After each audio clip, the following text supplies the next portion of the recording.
Hello दोस्तों, good morning. कैसे आप सभी लोग? आई होप सभी लोग बढ़िया होंगे और मैं भी एकदम मस्त हूँ। तो दोस्तों शुरू करते हैं आज का एक नया ब्लॉग लगभग 10:30 बजे से। और अभी मैं आ रखी हूँ अपने धारकोट वाले खेत में, जहाँ मैंने आपको ये आलू का पेड़ दिखाया था बड़ा सा, वहीं। और मम्मी तो अभी आ रही है, बाकी शिवानी भी आ रही है इसे काटने के लिए। और हम काटेंगे ढामनी, क्योंकि अभी हमें बहुत ज़्यादा पेड़ काटने हैं, क्योंकि आज मेरे को कहीं जाना है, मतलब दीदी के घर जाना है, बड़ी वाली दीदी के घर एमरजेंसी में। तो अभी तो मैं यहाँ पे हूँ अकेले, और बाकी मैं इस पर देख रही थी कि मैंने कहा कहीं भालू वालू ना हो, क्योंकि बहुत ज़्यादा घना है ना ये, और भालू ऐसी जगह छिपता है। और परसों ही, मतलब कल ही मैंने एक न्यूज़ देखी थी, एक ब्लॉग में देखा था, मतलब न्यूज़ ही था।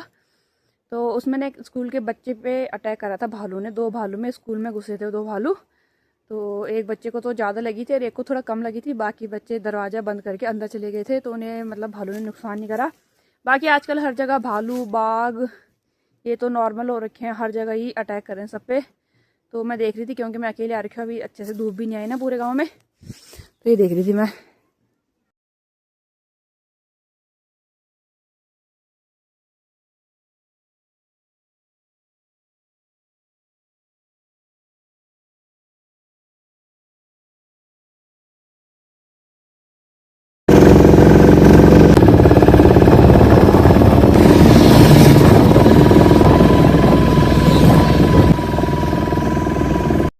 अब तो मैंने बना दी। मेरे को भी कर लो। आपका नाम क्या है? ब्रत्य। हैं? अभी तो आपने हैप्पी बोला था। हैप्पी। हैप्पी हैप्पी तो आप हो ही नहीं। ये आपका नाम क्या है? शिवांश। पूरा नाम बोलो ना। शिवांश नेगी। और आपका? शिवम नेगी। शिवा आप अभी कैसे कर रहे थे आप आंखों से? कैसे? Hello guys, hello. New channel. Pan में लग गई अभी से। दोस्तों आप तीनों? नहीं, ये बहुत बिगड़ा हुआ है। है? ये बहुत बिगड़ा हुआ है। कौन? ये हैप्पी। हैप्पी बिगड़ा हुआ है? पर ये तो बहुत शांत लग रहा है। अब से गाली मत देना, ठीक है? पक्का? ये गाली नहीं देता। हाँ, तो आपने तो बोला, बोल कुत्ता बोलता है ये। जब मेरे पर्स ला, मैं टॉफी दूंगी जा। तो दोस्तों मैं ना परसों का ब्लॉग आज कंटिन्यू कर रही हूँ। और अभी आप पीछे मेरे बैकग्राउंड देख रहे होंगे, तो मैं ना यहाँ थोड़ा खेतों की साइड आ रही हूँ धूप सेकने के लिए, क्योंकि हमारे घर पे धूप आती नहीं है ना, इसलिए। तो परसों जैसे कि मैंने आपको बताया था कि मैं अपनी दीदी के ससुराल पे जा रही हूँ, देहरादून। ससुराल तो वैसे उनका गाँव भाली में है, वैसे वो देहरादून रहते हैं, देवरानी जेठानी दोनों। तो मैंने आपको बताया था कि मैं इमरजेंसी में वहाँ जा रही थी। तो हुआ यूँ था कि मेरे दीदी के जो ससुर जी हैं ना, उनकी ना तबीयत ख़राब हो गई थी मॉर्निंग में अचानक से। तो भानिया वाला में जा रखे थे वो, जो मेरी दीदी की जेठानी है उनके घर पे। तो दीदी लोग भी वहीं गए हुए थे एक दिन पहले के, ऐसे ही मिलने के लिए, क्योंकि दोनों जो मेरे मतलब जीजू हैं और उनके भाई हैं दोनों आर्मी में हैं। तो दोनों ही एक साथ छुट्टियाँ रखे थे, इसलिए मिलने के लिए चले गए थे फैमिली वाले। क्योंकि दीदी की जो जेठानी भानिया वाला में रहती हैं और दीदी मथुरा वाला में, तो साथ मिलने के लिए गए थे। ससुर जी जो सासू जी हैं, दोनों ही लोग दीदी की जो जेठानी है उनके घर पे थे, प्रियंका दीदी के घर पे। तो वहाँ जा रखे थे, तो फैमिली इकट्ठा हो रखी थी ऐसे ही मिलने जुलने के लिए, क्योंकि होता है ना, तुम ड्यूटी से घर आओ पूरी फैमिली साथ में हो तो अच्छा लगता है। तो उन्हीं के घर पे जा रखे थे वो भी। तो नेक्स्ट डे मॉर्निंग में ससुर जी लोग नहाए वगैरह कुछ, और उनकी अचानक से तबीयत ख़राब हो गई थी। तो भानिया वाला से सिर्फ जोली ग्रांट काफ़ी पास है हॉस्पिटल, तो वो उनको वहाँ ले गए थे, ठीक है। पर वहाँ ले गए थे तो दीदी ने मेरे को कॉल करे कि उनकी तबीयत ख़राब हो गई है, तू नीचे आ जा की।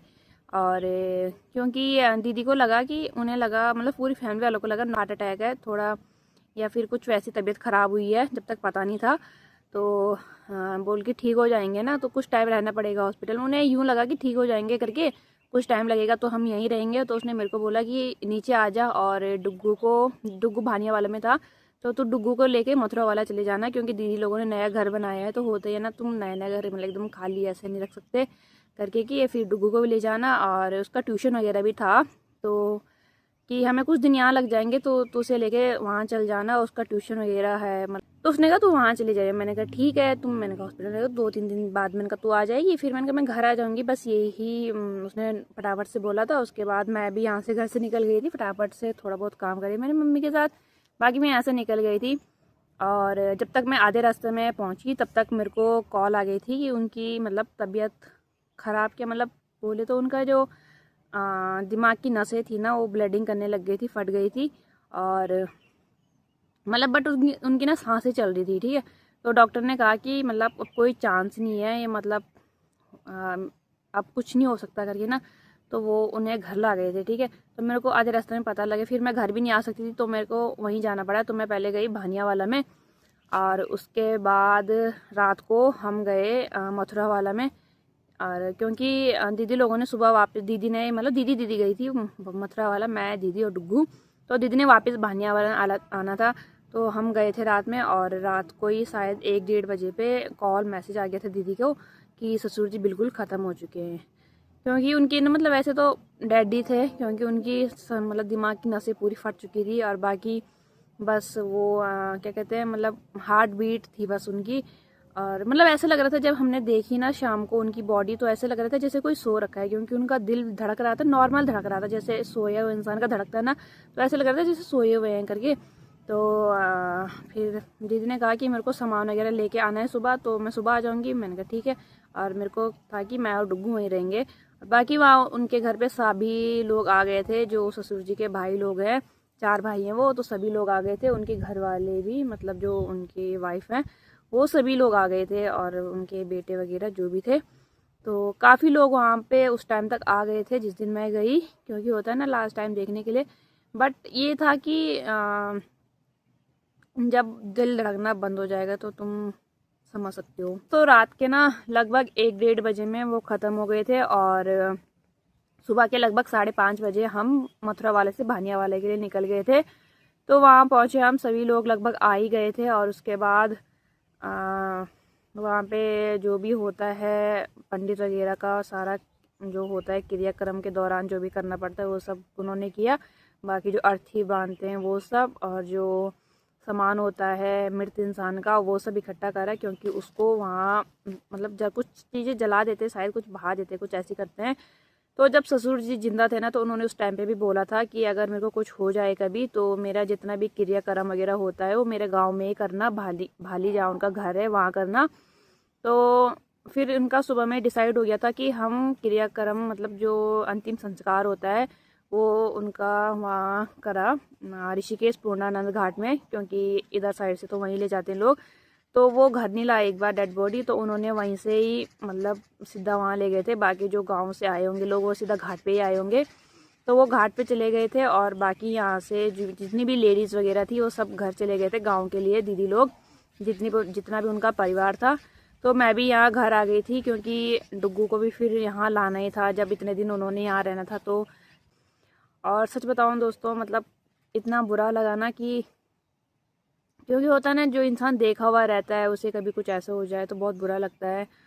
और जब वो मतलब ऐसे उनकी डेड बॉडी रखी हुई थी ना, तो ऐसे लग रहा था जैसे सोए हुए थे। और पिछली बार जब मैं दीदी के घर पे गई थी ना, तो उस टाइम भी वो वहीं आ रखे थे। तो उनका उस टाइम पे ना फ़ोन थोड़ा ख़राब था शायद से, तो मेरे को कई बार कह रहे थे मोनी मोनी ये फ़ोन दी कि ये फ़ोन से नहीं के वे कि ये पर टावर नहीं नोना, ये बात नहीं होनी, आधा आधा बात पर फ़ोन कटना लगी हूँ। तो मैंने देखा था, क्योंकि होता है ना तुम्हें जब मतलब ऐसे एंड्रॉयड चलाने का वो हो जाता है तो कीपैड का पता नहीं लगता कि कौन सा फीचर कहाँ है कैसा है करके। तो मेरे से तो जो हुआ मतलब ज़्यादा तो मैंने क्या ही करा, एक बार बैटरी निकाली, एक बार मैंने स्विच ऑफ करा था वैसे ही, तो थोड़ा बहुत तो उसमें इफेक्ट आ गया था, मतलब थोड़ा नेटवर्क थोड़ा सही कंडीशन में आ गए थे। बाकी उतना ही याद है मेरे को। और जब मैं भाली जाती थी ना, मैं काफ़ी ज़्यादा जाती थी भाली, जब मेरी दीदी की नई नई शादी हुई थी उसके साथ जाती थी। तो उस टाइम पे वो, क्योंकि ससुर जी मतलब घर का ही काम करते थे, मतलब खेती बाड़ी वाले लोग थे वो, तो घर पे रहते थे, तो मतलब काफ़ी मतलब रहे हैं हम उनके साथ। तो और वैसे अभी ना वो जवान ही थे, इतने बूढ़े भी नहीं थे, क्योंकि उनको मतलब 4 साल पहले ना पैरालाइज पड़ा था। तो उस टाइम से उनका थोड़ा एक साइड की बॉडी मतलब एक साइड का हाथ थोड़ा टेढ़ा हो गया था, और बाकी बाकी उस अपना सारा काम कर लेते थे, चल फिर लेते थे अपना सारा काम। बस सासू जी थे ना, तो उनके साथ थोड़ा हेल्प कर लेते थे, क्योंकि क्योंकि हाथ ज़्यादा इम्पोर्टेंट होता है ना, इसलिए तो जो काम उनसे हाथ से नहीं हो जाता तो सासू जी करते थे।